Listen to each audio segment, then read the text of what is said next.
Sur la question de la forêt d'Ayton et de la manière dont, en fait, on a travaillé cette forêt, il y a l'ouvrage que j'ai publié il y a de ça maintenant 3-4 ans, sur cette affaire-là, qui est une affaire tout à fait emblématique, parce que elle révèle d'autres choses par rapport à la manière dont les Génois ont œuvré en Corse.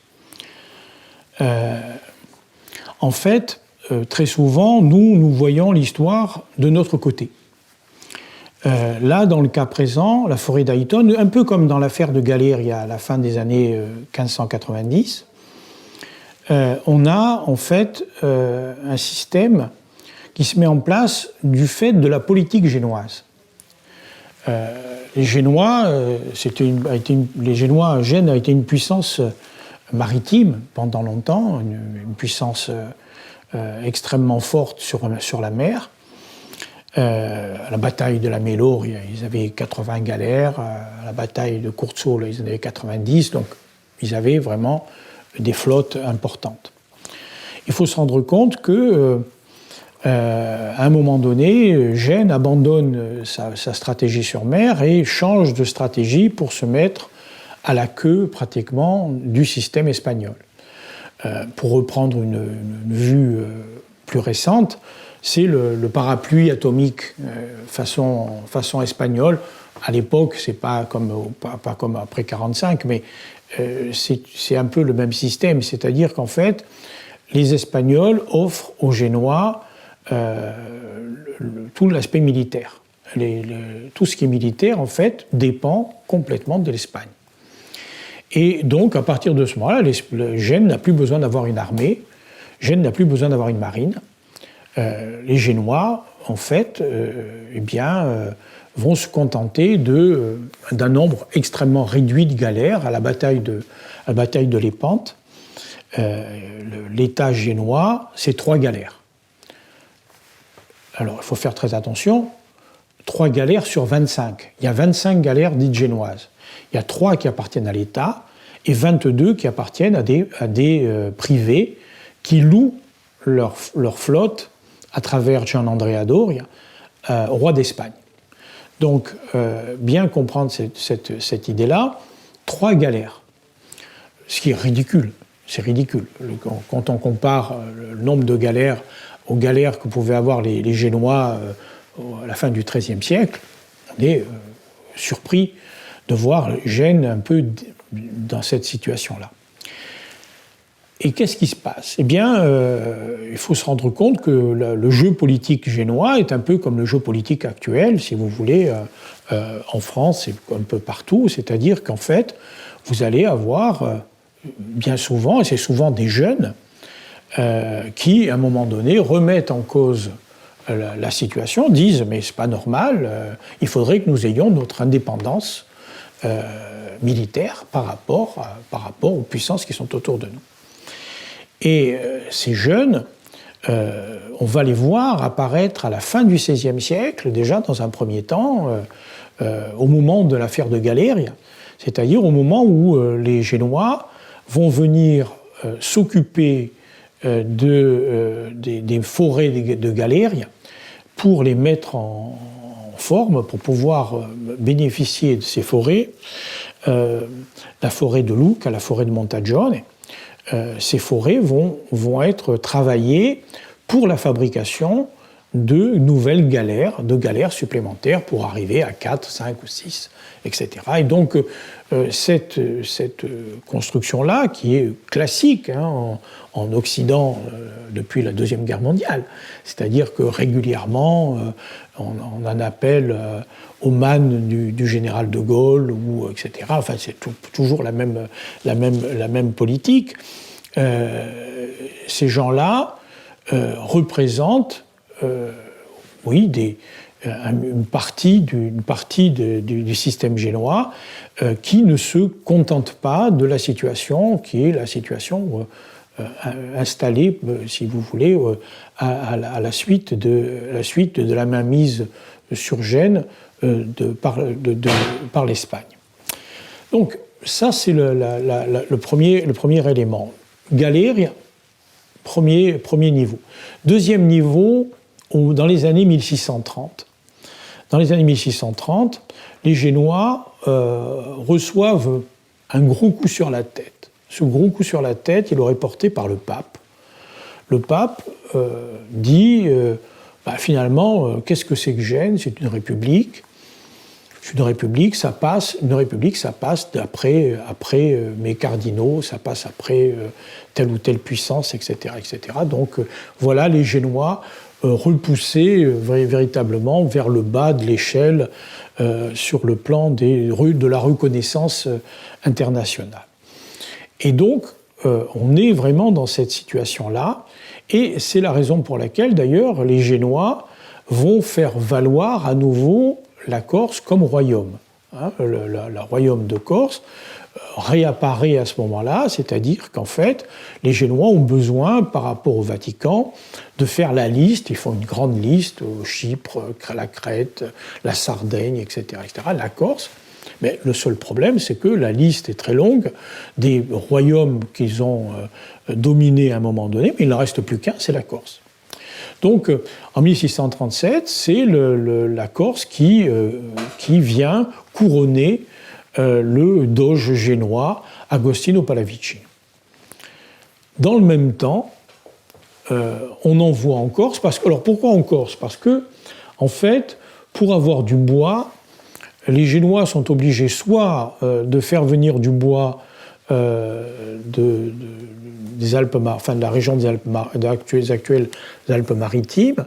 Le problème, c'est qu'à l'époque, cette région-là est tenue par le Piémont, et le Piémont, c'est l'adversaire. C'est l'adversaire des Génois, l'adversaire important, c'est le Piémont. Et donc, les Génois ne veulent pas demander aux Piémontais, ils vont regarder plutôt dans leur possession. Et donc, ils vont envoyer des commissaires pour venir vérifier en Corse les endroits où on peut avoir des forêts susceptibles d'être travaillées pour fabriquer des galères. Et ils envoient plusieurs commissaires. Ces commissaires font le tour de l'île. Alors, on prend son temps, hein. On a des commissaires en 1637, on a des commissaires en 1638, on a des commissaires en 1639.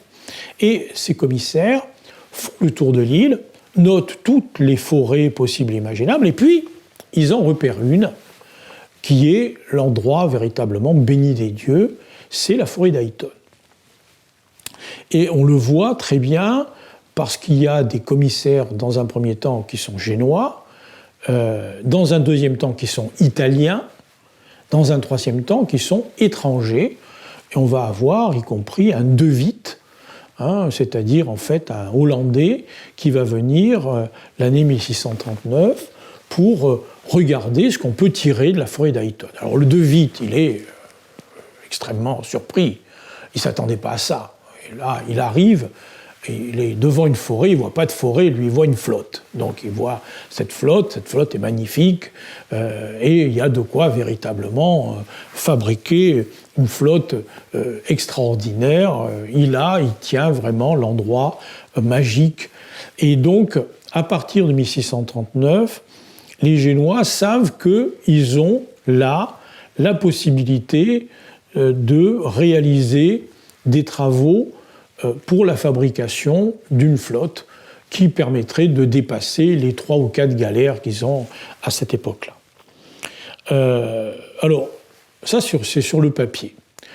Je dis bien c'est sur le papier parce qu'à Gênes, il y a 2 phénomènes. Le premier phénomène, c'est on est prudent. C'est des gens qui ont appris, ils adorent Philippe II, on sait très bien, parce que Philippe II, c'est le roi prudent. C'est la prudence. En fait, dans la réalité, pourquoi on va se lancer dans un grand travail, etc., pour une bonne et simple raison. On a les Espagnols peuvent nous remplacer. Quel besoin on a de vouloir montrer des muscles alors qu'en fait, dans la réalité, on n'en a pas grand-chose à faire et que de toute façon, ça ne rapporte rien par rapport à ce que peuvent rapporter les affaires qu'on réalise à cette époque-là en Espagne, notamment sur les affaires qu'on réalise à travers l'Espagne sur l'Amérique latine. c'est pas franchement très intéressant. Et puis, la deuxième raison qui fait qu'on traîne, c'est un phénomène qui est un phénomène ancien. Les Génois, en fait, dans la réalité, par rapport à la Corse, ont une vision tout à fait particulière et considèrent que la Corse, finalement, il ne faut pas la développer. S'ils la développent, risquent de se retrouver avec des adversaires qui auront des moyens qu'ils ne possèdent pas eux, pour s'emparer d'une île qui deviendrait effectivement intéressante. Donc, à partir de ce moment-là, leur idée, c'est le non-développement. Alors, ils sont bloqués entre ces deux systèmes. D'un côté, bénéficier malgré tout d'une zone dans laquelle ils vont pouvoir faire des affaires, et puis surtout réarmer, et puis de l'autre côté, laisser les choses dans l'état, ne rien bouger, ne rien toucher. Et donc c'est la raison pour laquelle on va traîner pendant une vingtaine d'années, exactement 25 ans, avant de se décider à véritablement changer les choses. Alors ça ne veut pas dire que sur ces 25 années, les choses vont être à plat. Non. Dans un premier temps, on a noté la forêt d'Ayton. Et on se pose la question, est-ce que, à partir de la forêt d'Ayton, je ne peux pas faire quelque chose de mieux? Et ce quelque chose de mieux, le réaliser sur Porto. Alors, il y a un premier commissaire qui passe en Saldo de Mar, on est en 1642-1643, il note effectivement l'intérêt de la chose, il se pose la question de réaliser véritablement quelque chose de nouveau à partir des visas depuis la forêt d'Ayton en direction de Porto. Donc, on fait des plans, et puis ce qui se passe, c'est qu'il y a une vérification, qu'on regarde véritablement si c'est possible, et qu'on va abandonner ce premier projet qui date des années 1650 au profit d'un nouveau projet qui va être un projet qui va relier la forêt d'Ayton à Sagone. Donc on a dans un premier temps la proposition Evisa-Porto, dans un deuxième temps Ayton-Sagone. Et cette seconde solution, elle va être mise en œuvre à partir de 1660. Alors les Génois vont œuvrer de la façon suivante. Ils vont faire un plan, il va y avoir d'ailleurs même plusieurs plans, pour la route, pour aller depuis Sagone en direction du col de Sèvres, et ensuite du col de Sèvres jusqu'à Ayton. Et ce qui pose problème, dans un premier temps, c'est la partie Sagone-Sèvres, qui pose toutes sortes de problèmes.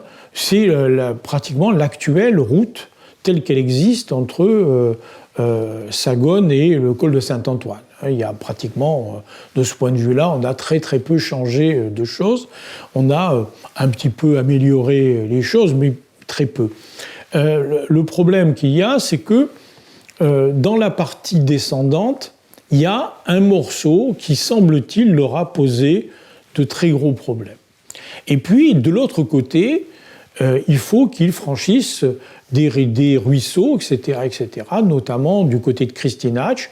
Et là, il va falloir donc réaliser 2 ponts successifs, parce que l'idée, c'est d'amener ces magnifiques fûts, ces magnifiques grumes depuis la forêt d'Ayton, les descendre avec un système qui est un système avec des bœufs. Donc, il va falloir organiser les choses de telle façon à ramener les pièces de bois en direction, donc, et pouvoir leur permettre de franchir des ponts, d'être sur la route sans avoir de virages qui gênent les passages, etc., etc. Or, ça leur a demandé un effort relativement important. Et puis, lorsqu'il lance le projet lui-même, il y a deux éléments qui viennent se glisser. Premier élément, il faut désormais, à partir du moment où on a décidé de développer cette partie de l'île, il faut réfléchir à la manière dont on va changer les choses sur toute une zone qui était une zone grise. Il faut se rendre compte, si vous voulez, lorsqu'on regarde une carte de la Corse, on se rend compte que j'ai Calvi, j'ai Ajaccio. Calvi, le commissaire de Calvi, il faut se rendre compte qu'à l'époque, le commissaire de Calvi, c'est quelqu'un qui ne bouge pas de Calvi. Il passe, il est là pour 2 ans, c'est l'époque du XVIIe siècle, c'est 2 ans, il est là pour 2 ans, il ne doit pas quitter Calvi. Il peut aller quelques kilomètres en haut, quelques kilomètres au sud, c'est tout. Il ne peut pas quitter Calvi. Et en fait, Calvi, le commissariat de Calvi, s'arrête au-dessous de Porto. Donc, l'englobe Girolate, etc., etc. Et lorsqu'on regarde les documents, à peu près 3 documents sur 1000 traitent de Girolate, 1 document sur 1000 traite de Porto. C'est-à-dire que véritablement, on est dans une zone où il y a très très peu de choses qui se passent. Ou en tout cas, très peu de choses qui peuvent apparaître. Et de l'autre côté, le commissaire d'Ajaccio, le problème, c'est le Liamone. Franchissement du Liamone, alors pendant très longtemps, les populations, la population de Vico, la population de Cauge, etc., ont réclamé, on dit, nous, on est laissés pour compte, etc., etc. On est dans une zone, et vous voyez toute cette zone-là, passer le Liamone, au-delà du Liamone, entre le Liamone et pratiquement Calenzane, toute cette zone-là est une zone grise. On sait très très peu de choses de ce qui se passe. Et là, la fabrication de cette route change complètement les choses. Parce qu'on franchit le Liamone, on est de l'autre côté du Liamone, premier élément. Deuxième élément, il va falloir voir que la route se construit bien et que les travaux débouchent sur un bon entrepreneuriat, si vous voulez, qui puisse ramener du bois en quantité en direction de Sagone. Et donc, l'idée des Génois, c'est d'organiser les choses différemment. À partir de 1661, on va installer un lieutenant à Vico. C'est-à-dire qu'on va soustraire au commissariat d'Ajaccio toute la partie qui est au-delà du Liamone. On en fait une juridiction particulière qui est gérée par le lieutenant de Vico. Et ce lieutenant de Vico, donc, on lui fabrique une petite maison, etc. Et il va venir s'occuper de la gestion de la forêt d'Ayton. Et de la forêt et de la route, de tout ce qui fonctionne sur cette route. Et ça, c'est le premier élément.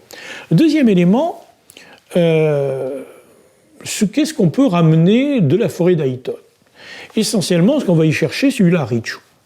On va chercher du laricho, donc on va couper du laricho. C'est la première fois, d'ailleurs, on coupe à laricho tellement gros que lorsqu'il tombe, en fait, dans la réalité, on amène les bœufs, etc., etc. Les bœufs n'y arrivent pas. Donc, on a coupé trop gros. Donc, on va revenir à des arbres moins importants, donc dont le fût soit moins important, parce que ça, c'est un élément qui est un élément important à noter. Et on ne peut pas garder, si vous voulez, l'arbre, s'il est beaucoup trop gros, si on le coupe, il va rester sur place, on ne va pas être capable de le débiter, et ce n'est pas possible. Et donc, l'idée, à partir de ce moment-là, c'est de ramener effectivement des lariches pour la fabrication, notamment la fabrication navale. Et il y a besoin d'autres essences. Et ces essences, elles ne se trouvent pas dans la forêt d'Ayton. Par contre, ces essences, on peut y parvenir si on fabrique une dérivation. Et cette dérivation, on l'a fait à partir du col de Saint-Antoine. Donc, avant d'arriver à Vico, on prend la route et on va fabriquer une route qui va jusqu'à Gouagne. Cette route, la route actuelle, la route de Gouagne, en fait, est fabriquée à partir de cette route du bois, partant donc de Sagone pour aller à Ayton. Et on a une dérivation en direction donc de Gouagne, qui passe par Vico, qui passe par Mourtz, qui, évidemment, à partir de Mourtz, permet d'arriver à la forêt de Libye. Et puis on monte et on arrive jusqu'à Gouagne. Et là, on a deux forêts qui vont être travaillées, c'est-à-dire la forêt du Tritor et la forêt de Quarcheta. Voilà, donc, si vous voulez, on va ramener de ces forêts des éléments qui ne se trouvent pas directement dans la forêt d'Ayton, essentiellement du chêne. Voilà, et donc on va faire descendre dans le même temps en direction de Sagone. Et donc voilà comment les choses se mettent en place. On met en place et évidemment on va multiplier les interventions humaines, c'est-à-dire qu'on va se poser la question finalement, cette forêt, on va réaliser des coupes, etc., cette forêt, eh bien, on a besoin d'avoir des bœufs, on a besoin d'avoir des bouviers. Alors on va chercher des bouviers, on va les chercher en Ligurie dans un premier temps, dans un deuxième temps dans la région bastiaise, ce qui est assez surprenant, mais c'est comme ça. On va ramener ces bouviers, on va ramener des bœufs en quantité, on va installer des petits endroits où on va loger ce bétail dont on a absolument besoin. On va installer des stations comme ça, donc dans la plaine de Sagone, à Saint-Antoine, donc au col de Saint-Antoine, un peu plus haut en arrivant sur Christinach, et on va permettre de cette façon de faire descendre le bois. Et disons pendant une cinquantaine d'années, les Génois vont tirer un grand bénéfice de cette forêt d'Ayton. Ils vont tirer d'autant plus un bénéfice qu'ils ont installé des scieries. On a installé des scieries, on coupe le bois, on fait des planches, on va descendre ces planches donc en direction donc de Sagone, et on va faire véritablement un commerce du bois qui va avoir une influence relativement importante dans les années 1680. Alors pour une raison particulière, c'est le bombardement de Gênes par la flotte de Louis XIV, par la flotte d'Abraham Duquesne. Au moment du bombardement de Gênes, eh bien, un certain nombre de palais vont être détruits, leurs boiseries, etc., etc. Les boiseries, on va venir chercher les bois, notamment le palais Saint-Georges va être réinstallé complètement à l'ancienne. Alors, n'imaginez pas que le bois actuel soit le même, parce qu'entre-temps, il y en a eu le bombardement en 1943, mais avant 1943, lorsque vous aviez les boiseries du palais Saint-Georges à Gênes, eh bien, c'était des boiseries qui provenaient de la forêt d'Ayton, parce qu'on a véritablement, là, on a tout un travail qui a été effectué pour la récupération de bois, et c'est quelque chose de fondamental. Alors, une des raisons pour lesquelles on a travaillé de cette façon-là aussi, c'est que les Génois ont bien compris qu'on ne pouvait pas s'en tenir à ce qu'on faisait auparavant, c'est-à-dire des petites routes.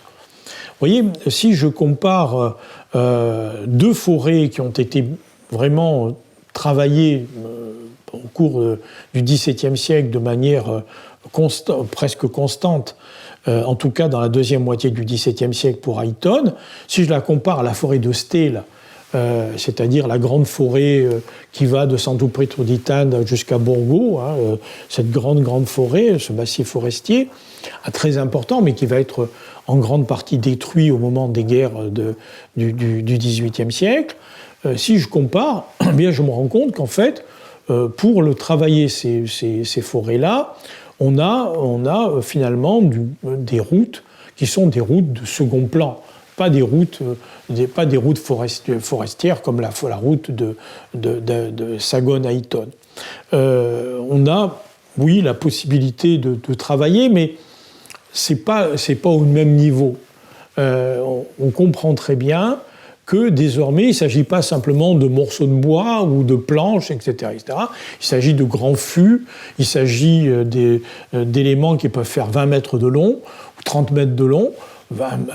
Quelque chose qui fait 20-30 mètres de long, il faut pouvoir lui faire passer les virages, etc., etc., surtout si ça pèse très lourd et si on est obligé de le faire tirer par des bœufs. Donc, il faut bien comprendre l'économie de tout ça.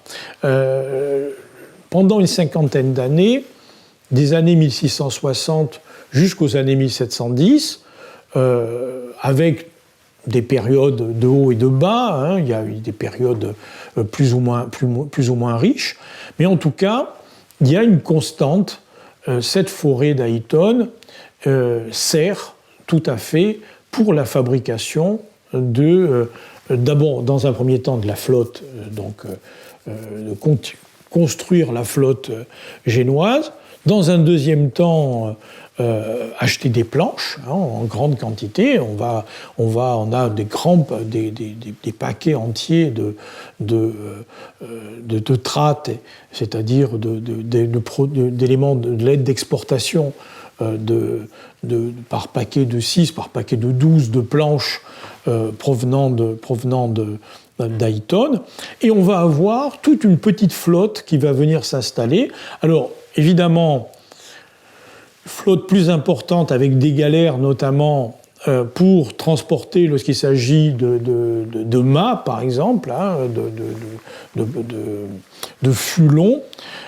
Par contre, lorsqu'on a simplement des planches, etc., là, on va avoir des bateaux, et notamment des bateaux Cap-Corsin, qui vont venir acheter ou organiser le transport en direction de Gênes de ce bois, qui n'est pas, comme pour la forêt de Stele, du bois à brûler, parce que dans la forêt de Stele, c'est l'essentiel, c'est du bois à brûler.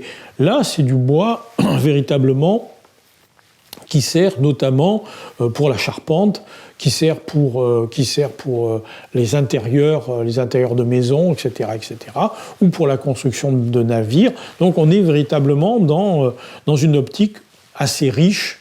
Voilà. Et donc tout ça va entraîner une transformation de la région. De manière très claire, on avait une région sur laquelle on ne savait pas grand-chose, où il y avait très peu d'éléments, si vous voulez, pour voir la lecture vraiment des choses. Et là, d'un coup, d'un seul, changement total, la région devient véritablement une région dont on parle, dont on connaît les gens, etc., etc. La population sort véritablement de rien pour devenir l'objet, effectivement, d'intérêt, parce que ce sont des gens de la région qui vont s'impliquer assez lourdement. Ça va entraîner toute une partie de la population qui va commencer à travailler le bois. Ça ne se faisait pas auparavant. À partir de cette période-là, il y a un changement, il y a une mutation.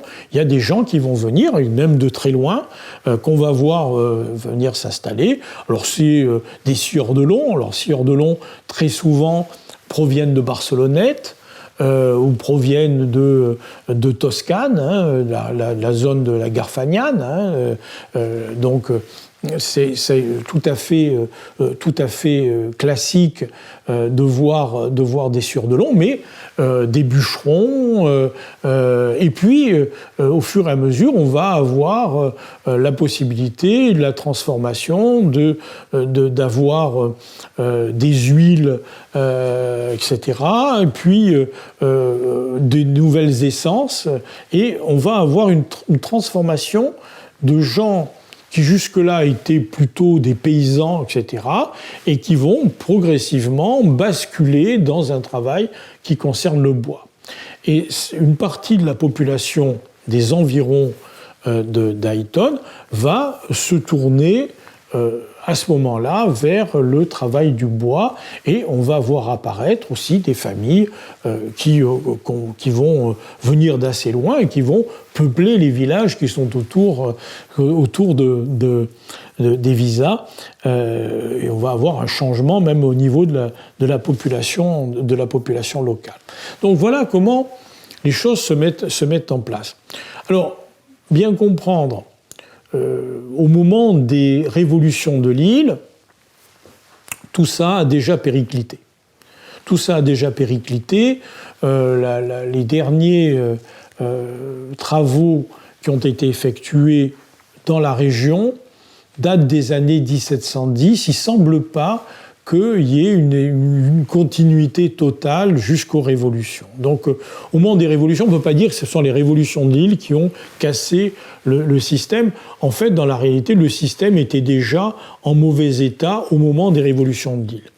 Mais il faut bien comprendre une chose, c'est que les révolutions de l'île, évidemment, font évoluer dans le mauvais sens l'exploitation du bois, et que, par contre, la France va s'intéresser au bois.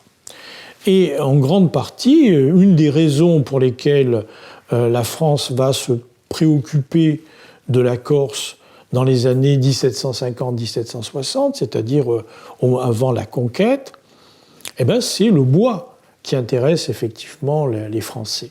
Alors, pour quelles raisons ? Essentiellement parce que c'est encore un fait extérieur à l'île, c'est la guerre de 7 ans, qui a commencé en 1756, qui s'achève en 1763 avec le désastreux traité de Paris. Et à ce moment-là, les Français ont des besoins en matière maritime, il s'agit de reconstituer une flotte, etc.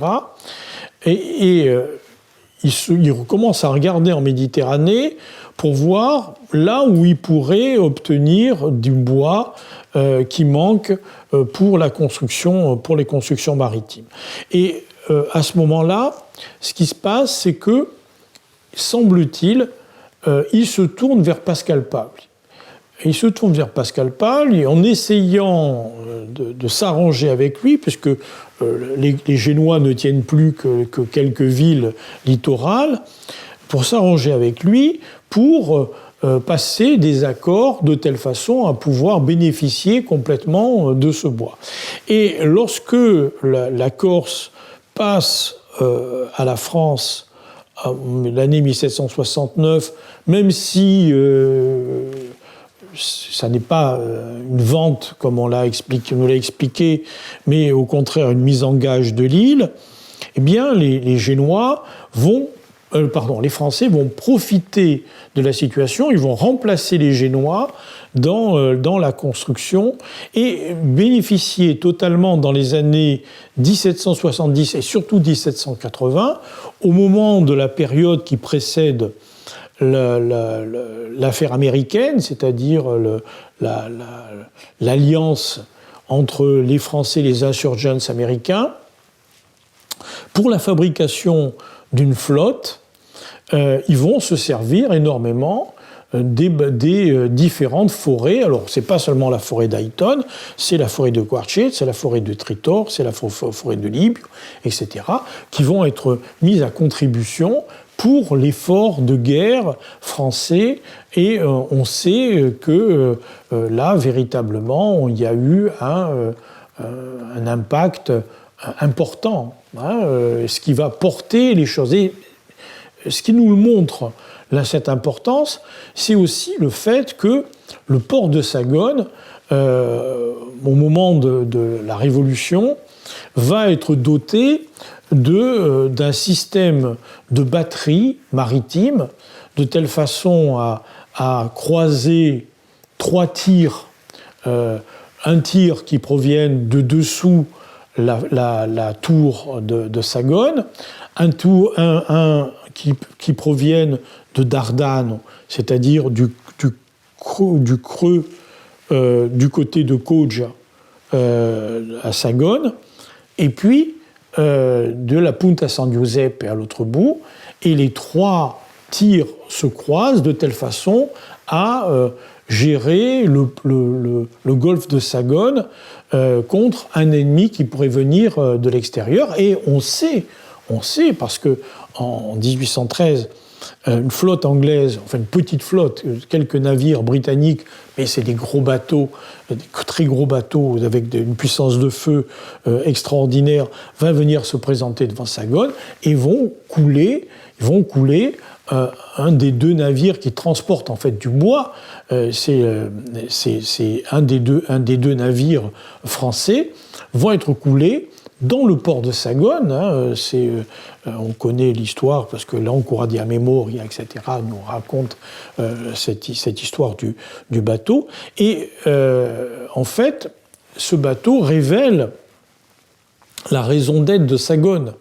À ce moment-là, Sagone, c'est le port du bois. C'est le bois qui provient effectivement de la forêt et c'est essentiel, si vous voulez, pour la construction navale. Donc voilà la base de la raison pour laquelle il y a eu, en tout cas dans la première moitié du XIXe siècle, jusqu'à ce qu'on passe à des navires différents, donc en fer, etc., etc. Donc à partir de ce moment-là, abandon du bois, abandon, etc., etc. Mais bien comprendre qu'on est au bout d'un phénomène qui a eu un impact réel sur, à la fois sur la mise en œuvre des choses, c'est-à-dire la construction de routes, la construction d'une voie d'accès, le fait qu'une partie de la population s'est intéressée au travail du bois, etc., etc., aussi au transport du bois, tout ça a eu un impact important. Et puis, bien comprendre que au moment où ça s'arrête, il y a malgré tout des éléments qui viennent se substituer ou se surajouter. Notamment, on voit dans la première moitié du XIXe siècle, on recherche certaines essences, je pense au genévrier, on voit acheter des forquettes. Alors, forquette, on pourrait traduire ça par fourchette, mais ce n'est pas une fourchette, c'est vraiment des fourches assez longues qui servent en fait dans les usines où on fait du textile pour aller touiller le fond des grands endroits où on place des tissus et on a ces fourchettes, c'est pour aller récupérer le tissu au fond de la cuve. Et ça, véritablement, on va le faire avec du genévrier corse. Et on a l'achat de genévrier qu'on taille, de fourquettes, etc., qu'on taille et qu'on vient chercher à Boussagne, c'est-à-dire à côté de Porto, sur le long de la côte. On a véritablement là, vous voyez, toute une économie qui va tourner autour du bois. Et cette économie qui va tourner autour du bois, en fait, dans la réalité, jusqu'aux scieries modernes, c'est-à-dire, en fait, jusqu'aux scieries des années 1950, avec des hauts et des bas, avec des périodes plus ou moins riches. En tout cas, le développement de cette forêt d'Ayton est vraiment basé sur une transformation finalement de la fois du système économique et à la fois de la région même de la forêt, hein, de toute cette région, qui a été impactée directement par, et d'un point de vue économique, et d'un point de vue des transports, et d'un point de vue culturel, etc., par le travail du bois et tout ce que ça peut impliquer dans l'économie de l'île.